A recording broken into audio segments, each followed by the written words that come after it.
Hey guys, and welcome to another episode of the Courage Collective. Our guest this time is Beck. So go ahead and introduce yourself. Just so you guys know, her handle on TikTok is Sidebar with Beck. Definitely check out her page. She has a lot of great contact. So, Beck, go ahead and introduce yourself for us. What do you do? What do I do? What don't I do? Honestly. So yeah, my name is Beck. I talk about my journey of going through law school. I'm a bar exam failure. A lot of people don't talk about failing the bar, but I think it's important to be the representative of people who do fail and do continue to truck on to eventually pass. And I talk a lot about my old relationship and my experiences with DV. And I now work with the Gabby Petito Foundation and I volunteer for them to help bring awareness. And I have my own company called Sidebar Consulting where I help high net worth individuals in the capital market space do business to business communications. That's the boring job. Nighttime, just a Okay. content creator. Okay. Well, I mean, first of all, I definitely want to give you like major props for going through everything you went through and then like Thank you. literally just flipping the fucking script and like Yes. making such a successful path and career for yourself. I think that's Thank you. absolutely amazing. Yeah, my brain, Um, shifted a little bit after the DV and stuff. So I tell people that it's far. Give me some slack. All right, like I've been yeah, through throw some. me a bone. Throw me a bone. I get it. I get it. I get it. So, so you said you're a consultant. What exactly do you, what does that consist of? What do you do? Yeah, so I was working a normal, 9 to 5. I was in family law before I worked for a judge, and my judge was dealing with the special victims cases. And I just kind of realized at a certain point that I did not want to be in an office every day. And I was somebody that wanted to be on the move. So a big part of my job is just traveling all over the country and soon all over the world to capital markets conferences and meeting people and networking and making connections and then making deals happen. It's just the best way to. I'm in Cleveland. If anything ever happens this way. We got to Cleveland. So you said that you were in law school. So like I feel like I can see people kind of looking at you Hmm. and being like, okay, you were in law school, like you're educated. How did you end up in this situation at all? Like how did you end up in a situation with somebody like abusing you? Like I can just see Yeah. people not understanding that. Yeah, so I think like a really big misconception, and I think that we've touched on this a little bit off camera, but I think that it's a big misconception that people, think that abusers will only go after extremely, shy or internal types of people who don't really put up a fight towards them. But I think it's important that, I think an abuser and a narcissist, they like a little bit of push and pull. I think they like the arguments and the fighting. I was in law school, so clearly I am a little bit argumentative and I do stand up for myself. And a lot of the times that abuse came from me standing up for myself. So That's what they want. that's what they wanted, though. It's It's like they're baiting you. They're exactly baiting you to put up a fight. literally baiting me. They're triggering. He was triggering They're me on they're a bait regular basis. they're and they are. They use your triggers to bait you into Yeah. getting an emotional response Hmm. so that they can, like, maneuver their manipulation, they, like, gain control over the Yeah. power dynamic again, like, I've had this theory, and we talked about this a little bit off camera, but, like, I've had this theory, and I've had it for forever, and I'll say it again and again and again until the day I die. Narcissists do not go after weak people. They go after Narcissists do something not they go want. after weak people. They go after the person who is just strong enough to put up just enough of a fight to have that little bit of friction that allows them to flip the script and get that power dynamic back. But they do not want a yes man. They do not want somebody that's never going to put up a fight. No, they like the friction. They definitely like the friction. Absolutely, And I think, at the end absolutely. of the day, I look at where he was in his life and where I was in mine. I had graduated high school in 3 years and did my undergrad and my master's in five. And I was took a year off for COVID. I was on my way to law school to continue my education. And he had been stuck in our hometown and working the same job as a server since the time he was probably 17 years old. There was just no growth. And I think a big thing was him getting jealous and hating the fact that I was bettering my life. He wanted somebody with that life to have them as arm candy, but he was jealous that it wasn't a life that he created on his own.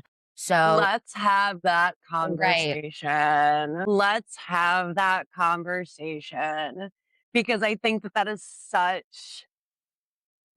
such a typical narcissist move to try to cut you down whenever you are taking any kind of steps or moves to either heal or make advances in your career or just put yourself in any kind of a more positive situation. It's like they're so quick to cut you down and take that away from you.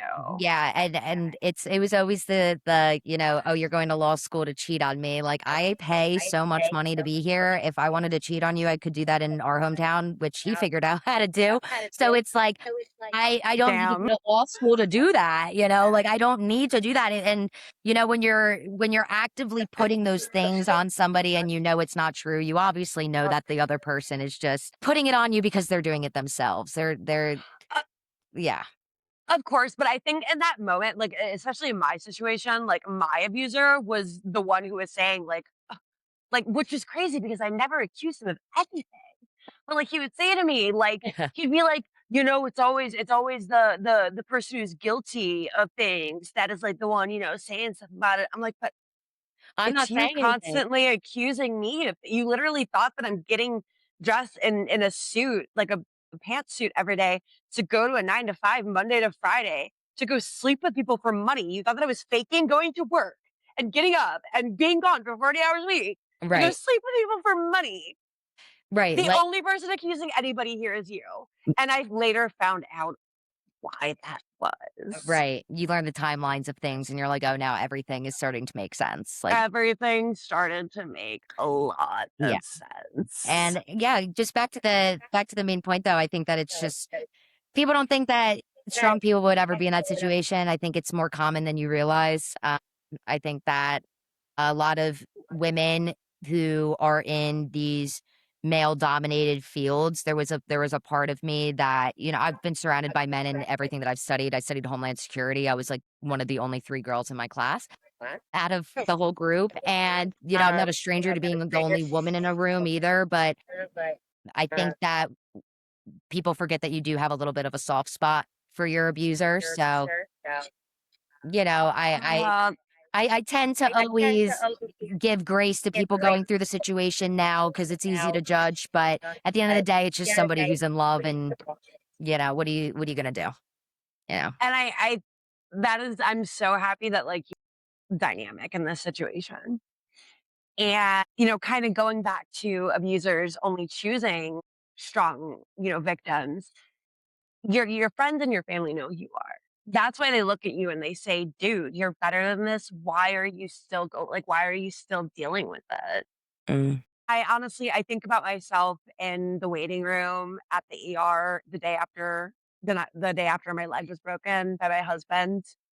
And I'm sitting there in the waiting room and they're asking how this happened. And I make up the story and say, I'm still protecting him. mhm, I still don't want him to face consequences, even though I'm sitting here sobbing because I'm in the ER alone with the head trauma and a broken leg.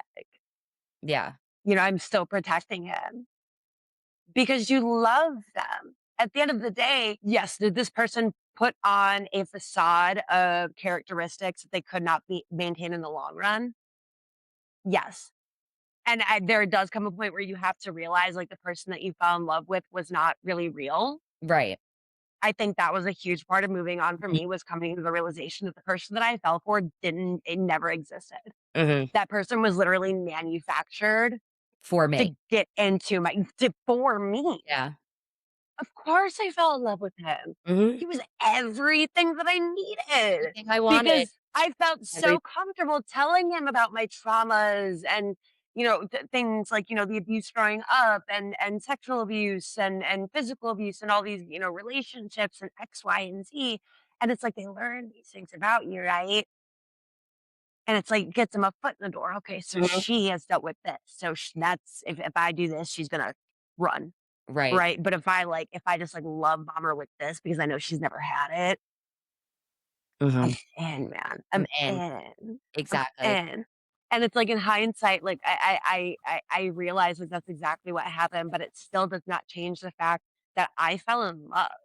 Mhm. I married this person. Yeah. And, no, we don't all marry our partners, but still to be in love is to be in love, Yeah. and when you're in love with somebody, you're always gonna wanna protect them And as shitty as it is, even in a situation like this, even in a situation where they've harmed you, Yeah. it's a very natural response to want to protect them. Yeah, and I think when I started moving on from the situation and I started talking about it, the healing really came from I'm done protecting you. And I think that, you know, I lived my whole life, well, not my whole life, the years dating him. I spent all these years dating him, protecting him and protecting his ego and protecting his image and protecting the person that I loved who wasn't real, but I spent all that time protecting him. And, while I never pressed charges or, did anything legally, I am able to I'm here, I lived through the abuse, and I'm able to tell my story, and I'm done protecting him. I think he owes me that, and I owe myself that to speak about and to help other people, go through what I went through. You can only pray they become better people, but I think it's, like, that I get the chance to tell my story because I was lucky enough to survive it. Absolutely. I think it's almost a duty. Yeah, exactly. Um, and of course, if you're not comfortable, you're not there yet, you're not healed enough yet, you're not safe to discuss it, of course don't. Right. But I personally feel a responsibility to voice what happens Mm, behind the closed doors of these dynamics, yeah. because so much of it is unseen and so much of it is so misunderstood and misperceived, because it always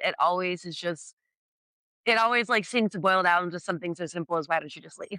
Right. Like, you knew what was happening, why didn't you? I've got a million reasons why I can't just leave. Yeah. And this is coming from somebody who's completely financially independent. Mhm. Imagine like women who Are financially are, dependent are on their men. financially dependent, who have They have no choice. children, who have no assets of their own. They have to develop a legitimate escape plan. Mhm. Exactly.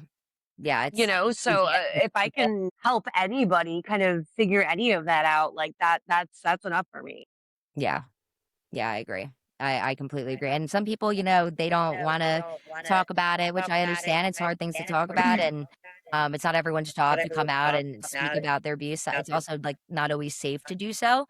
I Absolutely, and safety first. Yeah, and I do know that I take a risk every time I do a podcast because there is no TRO on my abuser. There is no protections against me and my abuser. It's really my word against his. And like, if I was lying, he would have sued me already. Like that's like he can't like I could keep talking as long as it's the truth. And I feel like you and I are so much the I literally, like, realistically and from a legal standpoint, I shouldn't be doing any of what I'm doing right now. yeah, right. I'm literally in the midst of a divorce and a criminal trial. Yeah. I shouldn't be doing any of this right now. But I'm like, at the end of the day, But like, it's my testimony, it's my truth, and, like, if it's false, sue me. I would that's the thing. It's at the end of the day, as long as I say nothing, as long as everything that I say is true, it cannot be considered slander. I agree. So, No, but legally speaking, legally if speaking, everything I say is true, we're it good. cannot be considered slander. Mm-mm, no. And it's brought me a lot of power to, like, know that, and to, like, know that I am protected by that because I really only do speak the truth of what happened with my abuse. I have nothing to lie about with it, so Absolutely. I may not be yeah, I may have not protected myself in other ways, but I know that I'm protected through that. So, again, like it's really per person of how people want to come and talk about it. I know that I talk about my abuse a little lackadaisically, like I'm a little bit. I'm healed from it, so I do joke about it now. Oh, hee hee ha ha. Not everyone is healed as at that not everyone's at that point yet.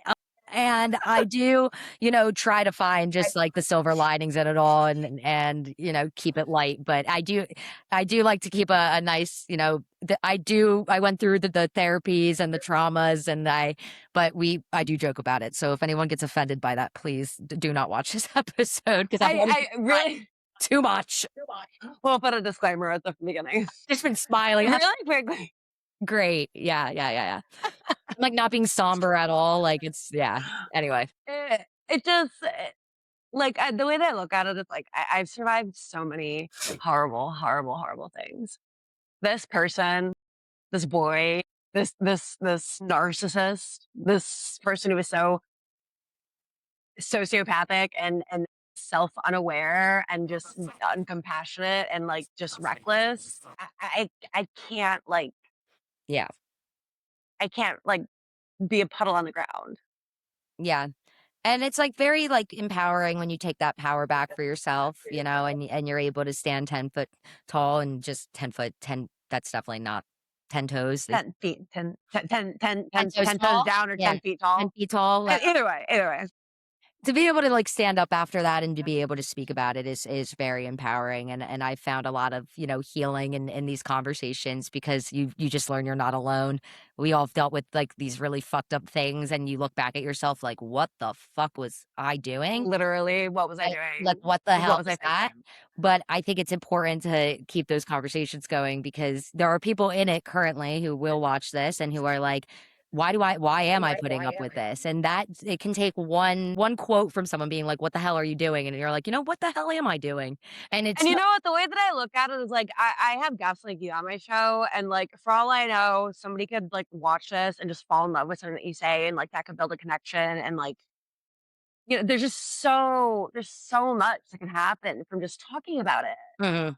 Yeah, I and agree. just really shedding that light on it. And for me personally, I think what it wasn't for me, like the reason that I needed to start like vocalizing it and being public about what was going on in my household and within my marriage was because I knew that if I continued to keep it to myself, I was going to continue to let it happen.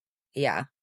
Not to say that I was like gonna, pick up the phone and ask him to come back the day after he fractured my knee, but I not only do I have myself to hold myself accountable, but now I've got other people to hold me accountable as well. And Right. not to put that on anybody else, but I think Community that helped helps. me. Yeah, a community. Yes, community. Mhm. Community helps. So, absolutely, having people because it is again, just to kind of touch on it, just the experience itself, it's so isolating. So isolating. So You isolating. just feel like no one else is going through it. You feel like nobody has experienced these things. You feel like you're the only person. This is so specific. And yeah, you're like, how could anybody? And it's so crazy because like the more you talk to people, they like these people are your neighbors, they're your friends. Like almost every single girl that I've met has experienced abuse in one form or another. So having those conversations and being open with your friends and being able to talk about it's just very important, because we're all And silently going through it at some point. I just did a statistic video that you may find interesting that I had recently posted on my page. Side note, but I think yeah, it happens so much more than we see, and so much more than we're privy to, especially because we live in a society where we want people to see our best, right? You don't get on TikTok or Instagram to post about your bad days and the days where you can't, you got sick and had a cough and didn't have enough PTO to cover it, so now you're short on rent. Like we don't get online to post those things. We get online to make people laugh or show our talents, our skills, or Right. we want to project something good. And I think that it's come with some toxicity. For sure. And that's what I'm kind of trying to go in the opposite direction with on this platform. And to go back to what you said, some people aren't at a place where they're safe enough to talk about their situation or the details of what's going on. Some people don't feel comfortable with it. Some people just don't know what to say yet. Some people just need to listen. Some Right. people need to read the comments. Some people need to leave a comment. Some people just need to watch a video. Some people need to hop on an interview. Whatever you get from this page is what you get from this page as long as you get something. Right. Yeah. Whatever it is, whatever you take from it, take Whatever it is, just something. Just tell me I did something today. yeah, please. Because a lot of work is going into this. Right. Please, for the love of God, take something. Give me some views, please. And something that like I really wanted to kind of like really dive into with you, which we had talked about off camera a little bit, was like physical abuse versus every other type of abuse, Yeah. versus all of the non-visible types of abuse. Yeah. I think that, obviously there is like a huge problem in our society where we don't think that people are really in danger, that there's a problem within a relationship until it turns physical. And that's just not the case. If somebody will beat you down using names every single day or somebody is withholding money from you, they will eventually become physical at some point based on statistics. If any form of abuse is going on, you're just so much more likely to experience physical. Another thing is just that people don't think that your abuse is really real until there's a bruise on you. Nobody really took me seriously until I got my leg broken, and even then, there was still pushback from it, and we'll go into that. But yeah, I think that there were so many times where I was in this relationship and he wasn't hitting me, but he was saying horrible things to me or beating me down every day, saying that I was never going to be a good lawyer or isolating me from my friends. Serial cheating, I think, is a massive form of abuse that needs to be thought about more, just because people think of cheating as just like cheating, like nobody, It's excusable. yeah, it's just cheating. But, realistically, every single person I know that's been cheated on, it comes with these insane psychological effects. And when somebody is Oh my God, yeah. using cheating, like, against you and holding it above you and dangling it all the time, that is a really fucked up form of abuse that I don't even think it's on people's radar that that could be abusive yet. It just, I think that people like to dismiss the emotional abuse, the cheating, the financial, those types of abuses until it gets physical. And then once it gets, Until you have something to show them. yeah, So yeah. you have And once it's proof that it's physical, it's like, happening. wow, and he was mean. Like, no fucking shit, dude. Like, it didn't start with him. Yeah, I don't know. People all, Putting his hands on me, yeah. yeah, it didn't start by him choking me out. This started with It starts off cold very guard. subtly. Yeah, of like It starts off with little comments like, "Oh, what time are you planning on getting home getting today? Where home. are we Oh, out why with?" is it taking you so long? And then it's like the Like, anxiety "Oh, where are you at right now?" and And it, it's like these little things that can come across as care. yes. 'Cause it's like, "Oh, he's wondering, if I'm safe or what time I'm gonna get in." No, babe. No, babe, he's No, straight babe. girls That in is hell. him literally trying to control you. Yeah. That is him beginning the process of conditioning you to always answer for yourself. Yeah. Always. And having That is anxiety, the and yeah, beginning, and that's like ignoring red flags. yeah, yeah, and Ignoring it's red not that bad, like, flags. he just does this, or he's just a little protective, but that little protectiveness turns into, "Where the fuck were you last night?" really quickly. So, like, it's important to, like, look at those types of behaviors right from the beginning, and when you're educated about these, like, little things that men do, and I really only say men because statistically, this is a man problem, this isn't women are abusers too, yeah, but we're talking about men here. Men That's not are yeah, the topic right no, we're now. talking about men. Men are really easy beings, and when you strip their psychology away and the way that abusers work and the way that narcissists work, they're actually very easy to come like, they're very easy to manipulate back once you can see them. But it's about seeing them first and knowing to get the hell out before it gets to that point. But, you're in love and you have the rose-colored glasses, so you gotta give yourself grace there too. It's really just unfortunate because you have no idea what you're walking into a lot of the. And it's so crazy because, like, I feel like I get so much credit for, like, walking away the first time that he put his hands on me, right? But it's like everything that I dealt with before that. Yeah. Like, let's talk about that. Let's talk about the 12 months prior to that that he was in prison, that Right. I financially, emotionally held him down. Yeah. And then let's talk about the fact that we were married for 4 months to the day before he was back in prison because he relapsed. Yeah. Right. Like, yes, I did get out the first time he put his hands on me, and yes, I am proud of myself for that, and I won't take Mhm. credit away from that. But I also don't want people to look at me and think that like I'm some special case. Like, oh my God, It she's happened once. she's a hero. It only happened once, and she was strong enough to walk out. Oh God, I want to be like her. I don't want Yeah. anybody to have any misconceptions about my story or what happened. I dealt with this for a very, very, very, very, very long time. Before. And it was Yeah. everything that I dealt with that him putting his hands on me was just the last straw. Yeah. I had put up with too much before that. Yeah. The infidelity, lying, stalking, the financial abuse, the emotional abuse, the like psychological abuse. Like I talk about this a lot. Like one of his biggest and one of his favorite tactics to use against me was sleep deprivation. And I That's mean horrible. sleep deprivation in the sense that I would be awake from anywhere from 24 to 72 hours. And while I'm awake, I'm also still having to be an adult because I have a job Right. and I have animals and I have a body to take care of. So I'm doing all of this while being sleep deprived and also being attacked. That's horrible. Like, Sleep I'm at deprivation is work a horrible form of exhausted trying to abuse. do my job, and, like, my phone is just blowing up. And then I get home and my house is completely like, all of his shit's gone, and I don't hear from him for 2 weeks. Yeah, and I think, like, going off, you kind of just woke me up to something, honestly, with sleep deprivation, because I'm thinking about all the nights that he wasn't telling me where he was purposely to get. It's a tactic because they want you to stay up and worry. Yes, and now I'm like, They "Holy know that shit, I was he sleep knew deprived." that. He knew that you were Yeah, gonna stay up, that you were gonna worry about where he was, if he was safe, what he was doing, who he was with, exactly. whatever he thought he was gonna get out of you.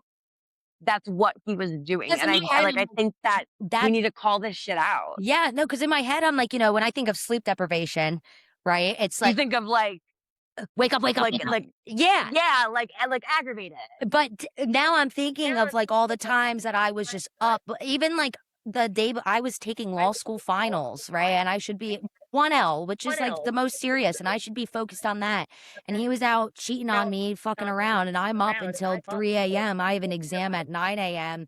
Be that's messed up, like, that's sleep He got a deprivation. he got arrested the night before my PRS exam. That's horrible. That's Again, 4 months to the date after we were married.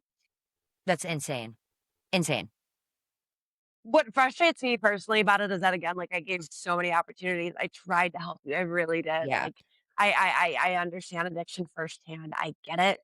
I do. I tried to help you in every possible way that I could. You did not want help, Right. and you cannot blame me for that. Another thing that he did throughout his entire time in prison, he blamed me for not being there for him, and that's how he ended up there. That's why he turned to drugs, because I wasn't there for him. No, we're not gonna play that game. No, but we're not doing We're not gonna belittle the fact that accountability is not a word that he knows. you have no I just what else is there to say about it? Accountability is not a word that you could define. You have no He doesn't understanding even of know what the it. It's just fuck he doesn't that know. word means. Yeah, It doesn't exist for you. and I think And I realized that when he told me that I broke my own leg. yeah, I think going back to, like, our leg stories, if we wanna touch on that, so my ex-boyfriend broke my leg, I talk about it, but, a big thing that I like to talk about is the fact that for a while, like, I did have guilt about my own leg breaking because I had found out that he was with his ex, and I was emotionally at a point of just despair. I literally what my shit wasn't even moved out of his house yet, like, I still had shit at his house. I still had a house key. So I showed up, and I walked in, and we got into an argument, and, he called me a bitch, and I said, "Don't call me a bitch," and I pushed him, and then after that, he broke my leg, and as they said, it's like, I don't think it was warranted for a leg break. I think that was a little bit aggressive, but I did carry that for a while, but that wasn't the first time that he put his hands on me? It's easy for people to be like, "Oh, well, you put yourself in that situation." Well, yeah, I did, but, like, we're not also looking at like, he choked me months before that. He He also realizes that he is a grown man, his size, compared to yours. I don't care if you walked up and you punched him in the face. It does not take a lot for a man to disarm a woman of our size. We're right. small women. Also, a little pushy for calling me a bitch wasn't warranted for a leg break. I don't care. That's crazy. No, yeah, let's also kind of talk about that. Like, you called me a bitch and you were with your ex. But anyway, and I think, it's really important to kind of like wave off those types of feelings where it's like, I put myself there and, why would you do that to yourself? that guilt. You got to like put yourself in that you're not even thinking straight. You're emotionally strung out. Your nervous system's out of control. You reacted exactly in the way that they wanted And you to, yeah, was he with your baited me. emotions. Yeah. And then Again, he baited you and he got it exactly what he wanted. now you look back and it's like, oh, I was an idiot for Damn. up. Why did I do that? But because you were in the moment, because you were dealing with the abuse in the moment It's and not you reacted to it. yes. And that's another thing is like people think that mutual abuse exists. I hate that fucking term. I hate it. It's not real. It does not, mutual abuse does not fucking exist. No, I Let's never cheated clear that on up. that man. Let's clear all that up right It was now. the first Me reacting to your abusive behavior is not me not abusing you. no, and I never put my hands on that man. The only time I ever did was when I gave him a little pushy after calling me a bitch when he disrespected me once more. And, I think that like an important thing and going back to the whole you just love them thing, like I never cheated on him. After all the times he cheated on me, I never cheated on him. I never went out of my way to hurt him. So it's like, you know, y- there's there's no excuses for it. There's no way to kind of there's just no way to think that that behavior was even necessary in that moment. And I think that it's just important that when you have those feelings of, I did put myself there, like, yeah, you did, but you were reacting, as you said. So I think that it's just important to, bring that up because I think for you and for many others, it's, you go through these things and you just think about them so much. Like, it's crazy. I'm like noticing I'm in EDMR therapy now and I'm catching myself constantly looking to the left. Oh, I did hypno. Yeah, so I'm like looking to the left and like really getting into my psyche right now. That's where like I hold it, I guess, is like right here. And yeah, it's super traumatizing in the moment. You have literally no idea where your head is, and then you come out of it and you don't as we talked about, it's almost like you're disassociated from your body in its entirety. I mean, I think that's such an important topic to talk on is like my nervous system by the time that he finally left, my nervous system was just shot. Yeah. I was not sleeping. I was paranoid for safety reasons. Gone into that in other videos. I won't go into it again, but for safety reasons, I was living in this constant state of fear. Hmm. When is he going to come back? Because if he comes back, I have to be ready. Yeah. Because if he comes back this time, it's only going to end one of two ways. He's already made it a point to let me know he can get into my house whenever he wants. When he disarmed my internet and broke into my house, he shut off my security cameras and broke into my house and stole from me. So he showed me that he can get in my house whenever he wants. Then the morning of our TPO hearing, he proceeds to completely destroy my car. And by destroy, I mean destroy. He cut all the wires to my computer, my alternator, engine, removed my battery, cut my brake lines, everything. It's been 2 months and we still are finding damage. Kind of just when you're in that reactive abuse, you're kind of disassociated from your own body. Yes. So, and going back to that, like I just and I'm still learning how to reset my nervous system. I'm still learning how to relax. Like for me, building a schedule and like a routine has really helped me. Like every single morning, first thing I do when I wake up, I do my little skincare.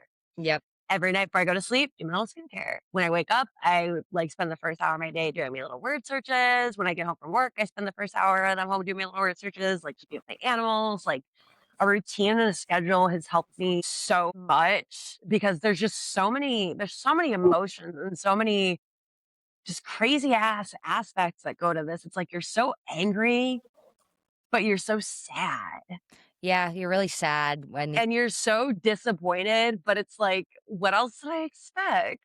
yeah, and I think it's disappointment of just what that person could have been. We see potential in people most of the time, so it's like I used to get really mad at myself, but now I'm like, I looked at this kid, I saw the situation he was in, I wanted to help him, I loved him as much as I could. He took that with what he did, and all I did was walk away, and like, You protected yourself. I protected myself. At the end of the day, I had to. And, there's when I left, I was really, really sad. Like, and I remember having to deal with all those emotions. I gained 50 pounds in 3 months by the end of my relationship with him because my body was in fight or flight. I had cortisol issues out the ass. My MCAS, I became allergic. And that's your stress, right? Yeah, so, like, my MCAS, decided to, like, freak out, and I became allergic to alcohol because my body couldn't break down the ethanol anymore, so I would go into anaphylactic. It was horrifying, and I had to spend a lot of time kind of relearning my brain, and, I think things do happen for a reason. I ended up getting in a car accident last, I think, July it was, and that's almost been a year. And from that, I had a really bad concussion. And from that concussion treatment, there's been a lot of EDMR and a lot of just brain healing therapies that I'm doing. And it's every day. You have to work on it every single day, and I'm sad about what it could have been, but I'm so goddamn happy I didn't end up that way, you know? It's like, I'm sad for myself that I went through that, but But we're here, we I'm made it out. here. So let's talk Exactly. about it. Yeah, so it's kind of like it's so normal to kind of struggle with those emotions of being sad and then guilty and angry and then, like, I hate that guy, like, I think he sucks for what he did, but, like, he was my best friend at one point, and, like, You loved him at one point. yeah, and I look at him and I'm like, "Really?" But Like, also, I think it's very important to acknowledge the fact that, like, the people that we fell for, we're not real. They were not real. they were Not real. manufactured. Yeah, They were completely like, I really I've said that so many times, and I will say it to the day that I die, like, I will die on this hill, that was a manufactured personalities built specifically for you. yeah, for sure. Of course, you fell in Of love. course you fell in love, right. Of course, they were everything that you needed. Yeah. So it's like, and I think it's so important to just, feel everything. I tell, my friends going through this, my family going through this, I just feel everything, feel angry, feel happy, feel sad, feel guilty, just feel because at least you're feeling, you know? And you know what? Like, I always tell people, like, it is so healthy to feel these emotions. Yes, feel them.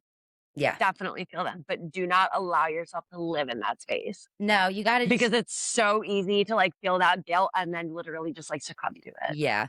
And just want to do nothing. But Like, feel it, but be productive with it. yeah. I like lately I've been doing a lot of frequency work. And I've been telling a lot of people. Explain that to me. Yeah, so, a lot of in the capital markets world, I see a lot of these, like, new companies that are going public or, like, these new, like, inventions or new, and I really like the health sector because obviously my health issues, it's just really cool to see where medicine is going, and I kind of get a first look before everybody else does, and, there's a really big push recently for frequency work. And, with CIA documents that have released and different gate programs and things like that, we know that frequencies are really beneficial to us. And we are made of water, and water will obviously be affected by frequencies. So I've been using these frequencies every single day to meditate. And it's really just like brainwave clarities, and it has been, like, proven to be, like, working on whether it's just brain games, but your brain's a powerful thing. So, yeah, I just listen to these, like, brain things every day. I'll send you them. They're sick. Yeah, they're it I love that we're kinda getting into coping skills right now because something that I realized about myself, like, literally just this week was, like, like, when you're getting worked up, like, what is the first thing people say? Like, "Calm down, take a breath." Yeah, I'm not that person. yeah, Like, I literally got, like, pissed off the other day, and I just hit the ground and busted out, like, 50 push-ups. yeah. And, like, by the time I got up, like, I was tired, I was spent, I Mm, wasn't angry anymore. Like, I think that realizing what your coping skills are, what works for you, mhm. and identifying that, taking the time to identifying that, and having the patience to take the time to identify that, because I think that that's another thing is the lack of patience that people have. Yeah. Everybody wants immediate results. Takes And work. I think that just that just has to do with the society that we live in today, immediate Yeah, gratification, right? But it again, it takes work every single minute of yeah, every single day of every single day of the rest of your life. It's going to be work. It's just like staying sober for me. yeah. Every minute of every day for the rest of my life is going to be work. Right, It's never going to be just a passive progress. right.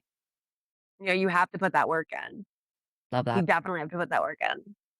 Put that work in. So I did see a video. You had found out that he had cheated on you.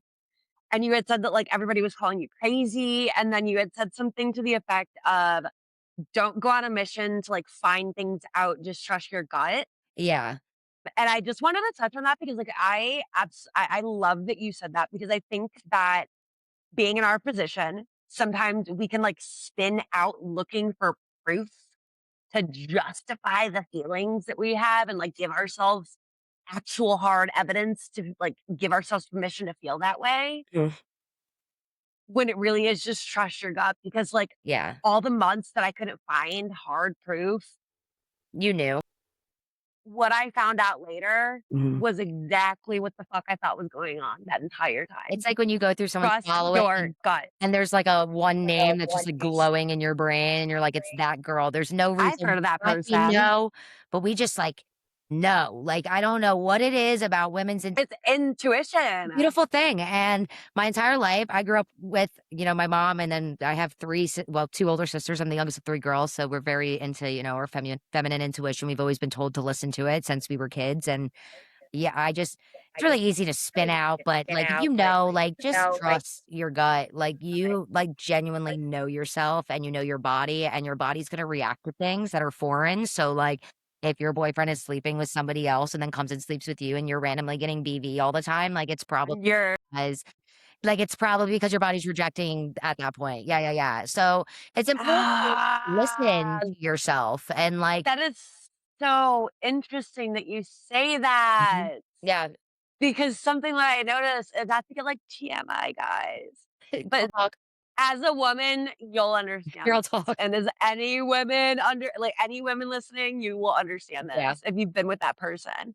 When we were getting intimate, I smelled different. Yeah, yeah. No, you smell different. Yeah, your body literally starts producing different ways to discharge of the foreign like substance and like germ. And your Yes, body your will start being like, pH this is supposed to be changes. mine. Who is this? Who is this? And then it makes you change. Your body is a beautiful, beautiful thing. Oh my God. Hi, doggy. Oh, hi, cat. You hear the dog, you see the Yeah. cat. Cool, cool, cool. See, I thought I saw a dog at one point. I don't think I'm going crazy. Yeah, and, like, I no, you see yeah, there's a Rottweiler and also a Chihuahua. I have a We'll talk about them Bernese. later.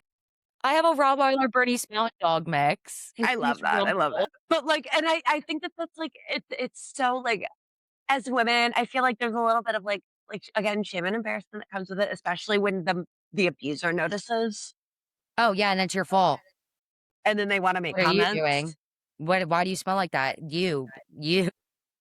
or even just, try to embarrass you, Of course, because they know. again, Like, for that power dynamic, that yeah, control.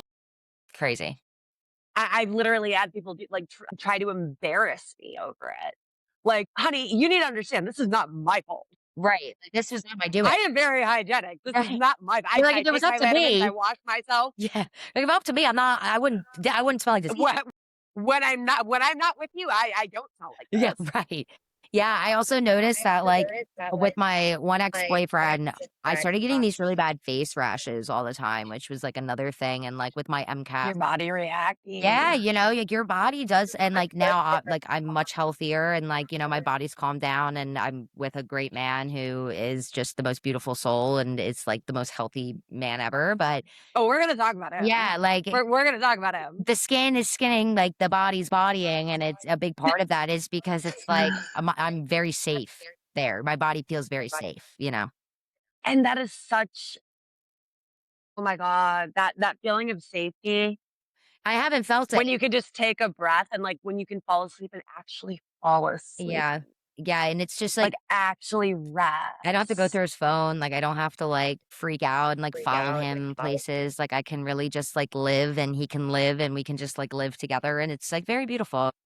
And I love that for you, and you deserve that so much. Everyone does. Even if you never went through anything negative in a relationship before, you still everybody deserves Dang. that. Everybody deserves to have somebody that they love, that loves them, that they want to protect, that will do anything to protect them. Yeah, and, like, that's it. Like, that's it. It gets And that's the most beautiful thing, and I think that once people who have dealt with this kind of abuse and this kind of violence, they truly heal from that, they'll be open to receiving that kind of love. yeah. I don't think that you will ever be open to receiving that kind of love unless you're truly healed.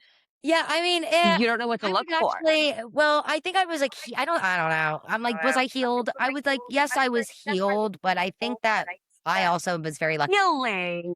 because my boyfriend, again, could have been a crazy, like, narcissist and, like, definitely, like, knew everything about me and, just he knew my traumas and he knew the things I was going through and he knew my abuse, so he could have taken that and used it against me. However, he gave me a safe place to talk about it, and I think that's really mature of him as well because, like, I have to give him his flowers because it's not easy to hear that your ex-girlfriend, like, got their ass beat and strangled by their ex, and, you're you have to listen to it, and he's dealing with the effects of that every so often. I have my own traumas and my own insecurities, but, like, having a safe place to talk about those things and with where those, like, fears or insecurities are coming from is just, like, so important. Like, whether that's in, like, a friend or a therapist, like, that is probably been the most healing thing is having an open place to talk about unsafe love with someone that loves me safely. Bar. Quote that one. Oh my God. Mu Wow! God! Thank you from the That lo was it. Thank That you. was it. Thank you so much. That was it. Cool, cool, That cool, was cool. it. Bars, bars, bars, bars, bars. Really quick, just to go back to your ex. Yeah. So I want to talk about that video that you posted Which one? with the bruising on your neck, Yeah. and then the text that came from him. So Yeah. the first one, I remember it said something to the effect of like, "You would be dead before they." I assume the police would come for me. They don't scare me. And then the next text that he had sent you was something about how like you deserve somebody so much better. He was right. But like, can we talk about like Yes. Well, so I the think that gaslighting? a big thing with him was, anytime that I would bring up, I mean, honestly, I never really brought up cops because I just knew that was so off limits. But, the time where he was like, if you ever call the cops and say that I did something to you, I think that was actually right after. I'm trying to like remember the timeline of when those messages came in. But when he was after he strangled me, and I ended up staying with him for a long time, like that.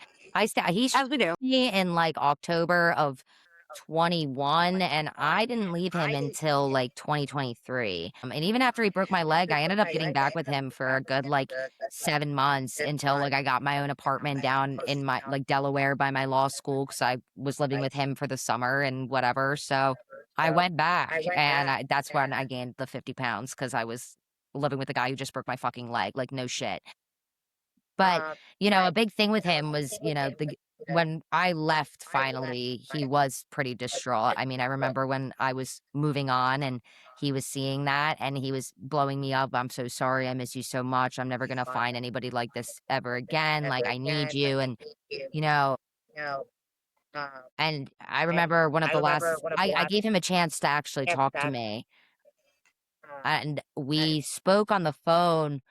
And he was crying his eyes out, and I just told him, I was like, "You just it's done, like, you gotta move on, I love you, but you gotta be better, and that's it." Like, so I think, like, the timeline of the text, I don't really know the timeline of them, but I know that at the end of that relationship, he was distraught and wanted me back and said he was gonna change again, and, that's kind of just the name of the game when it comes to the gaslighting. It's, "I'm so sorry." It's a cycle of abuse. Yeah, like that I mean, those texts are the perfect cycle. I mean, no matter the timeline,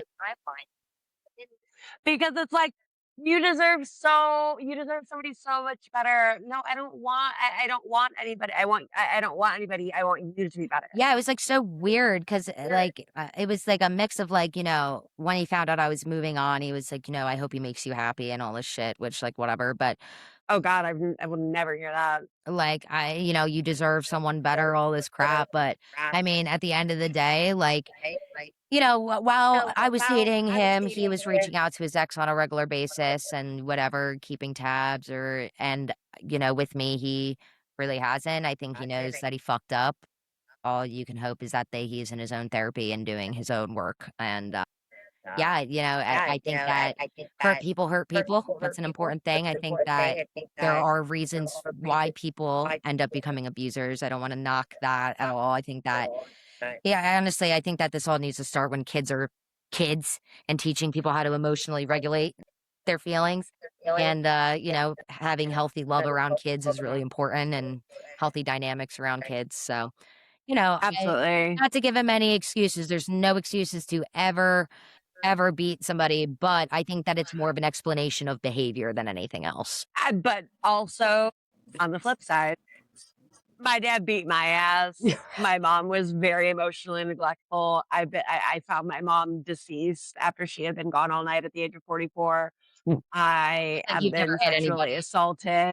Yeah. I have never just hit somebody. Yeah, and but I think also I have never just the man and the woman's brain is so different, right? And, like, that oh, male, like, it's really animalistic, right? And, like, I always like to, like, think that with women, like, we do hold more of a nurturing type of brain to us, so, like, when bad things happen to us, we're not our first thing isn't gonna be to, like, run out and, like, blame other people, but, like, for men, like, I think that it's very easy for bad it's like the common, "Well, my hamster died in the 4th grade, and now I'm cheating on you." It's like, "The fuck are," and it's almost like the weaponized incompetence or, like, weaponized, emotions, oh but my they don't god, feel. ignorance becomes They don't malice. feel, so. Ignorance quickly becomes malice.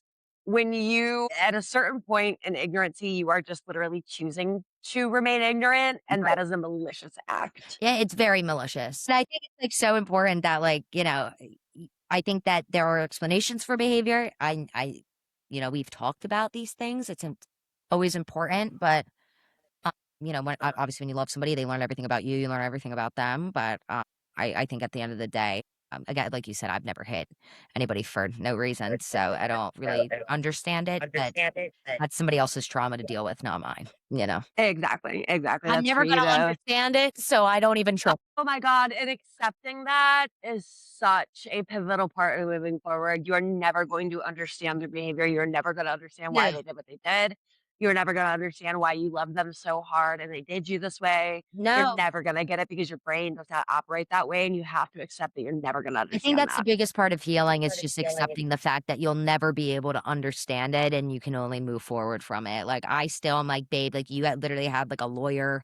Like, I was ready to, like, help you so much. I wanted to make your life so much better, and you just chose to fuck it." Like, the fuck? Literally, Like, why literally, would and you do same, that? same. Like I'm not saying I was a perfect wife, but I offered him something that he had never had before, and I promise you will never have again. Right, no, exactly. It's like you all. Knowing the caliber of women that like he will get apart from me, like he will never have again. No, complete. Mm. And like it's crazy how we separated and like he spun out and like like fell heavily back into addiction, like just started like committing crimes and things and like picking up different charges in different cities. And now he's like fled the state to go live with some female in California. I don't know. For me, it's crazy because it's like I feel a sense of safety knowing that like he's gone, but also I feel this sense of anger because like he needs to be held accountable. Right, Like, you do not just get to go run off into the sunset with some other female who thinks that, like, you're there for a job opportunity when really you're there because you had to flee Ohio because you have felony warrants. right, right. Like, you will not live in some facade, For the rest. living this happy life literally in the sunset somewhere. Like, that's not how, like, you need to be held accountable. I think, like, a You need to really be held good accountable. thing about social media, I mean, back in the day, people were able to do that. Now you can't run, you can't hide. Like, Oh, he's literally, like, posted on his TikTok is absolutely ridiculous. It's yeah, ridiculous. First of all, he says that he got a job for some huge tech company, which I think is bullshit because you literally have felony warrants for telecommunications harassment and stalking, and you're telling me that you work for a technology company. I don't believe that. right, I believe that you met somebody out there who gave you a place to stay. right. Uh like his all of his posts are like, "Oh my god, I just love my wife and she just wants nothing to do with me and I would just give anything in the whole world to roll over in the middle of the night and see you sleep." And like and then his next post is like going down to San Diego to see my girl, blah blah blah blah blah. And I'm like, "Bitch, Yeah, like, what's happening? Like, what are you and then like the next post is like it's crazy how cute girls think you are when you're from Ohio. And then the next post is like, I would do anything to have my wife back. for sure, yeah, right. Like these women that are like messing with you right now, first of all, they're just as crazy as you are, obviously, if you're seeing any of this. Yeah, right, or they're just ignorant to it. They're either not seeing it or they're like literally just as cracked out as you are. Right. All due respect, as cracked out as you are. But Well, I'm not gonna lie, like on the other hand, he's really good at spinning shit. right, exactly, because they He's keep really good he's really good at manipulating spinning a it. story. He's really good at spinning a story. Like, He he did it to literally, like, brothers on my he's account. told everybody He told everybody that like I just left him. That I just left him and that he has just begged for me back and he did it. For sure. You know how that goes. I don't even need For to. sure.